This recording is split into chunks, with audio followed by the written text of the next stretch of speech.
আসসালামু আলাইকুম ওরহমতুল্লাহি ওবরাকাতু। সুপ্রিয় দর্শক শ্রোতা, সফরের উদ্দেশ্যে ঘর থেকে বের হওয়ার পূর্বে ও পরের আমলিয়াত। আমরা অনেক সময় সফর সম্পর্কে প্রশ্ন করি।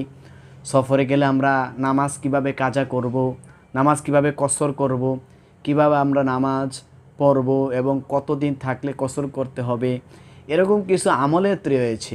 আজকে এই ভিডিওর মাধ্যমে আমরা সফর করার আগের আমল এবং সফরের পরের আমল সম্পর্কে জানব। এক নম্বরে 4 রাকাত সালাত, প্রতি রাকাতে সূরা ইখলাস একবার। এরপর নিম্ন দোয়াটি পড়ুন, আল্লাহুম্মা ইন্নী আতাকাররাবু বিহিন্না ইলাইকা ফাজআলহুন্না খলিফাতি ফি আহলি ওয়া মালি। এই দোয়াটি এই জায়গার মধ্যে বাংলা উচ্চারণ সহ দেওয়া হয়েছে। সে সফর থেকে ফিরে আসা পর্যন্ত আল্লাহ তাআলা তার সম্পদ, সন্তান সন্ততি ও গড় হেফাজত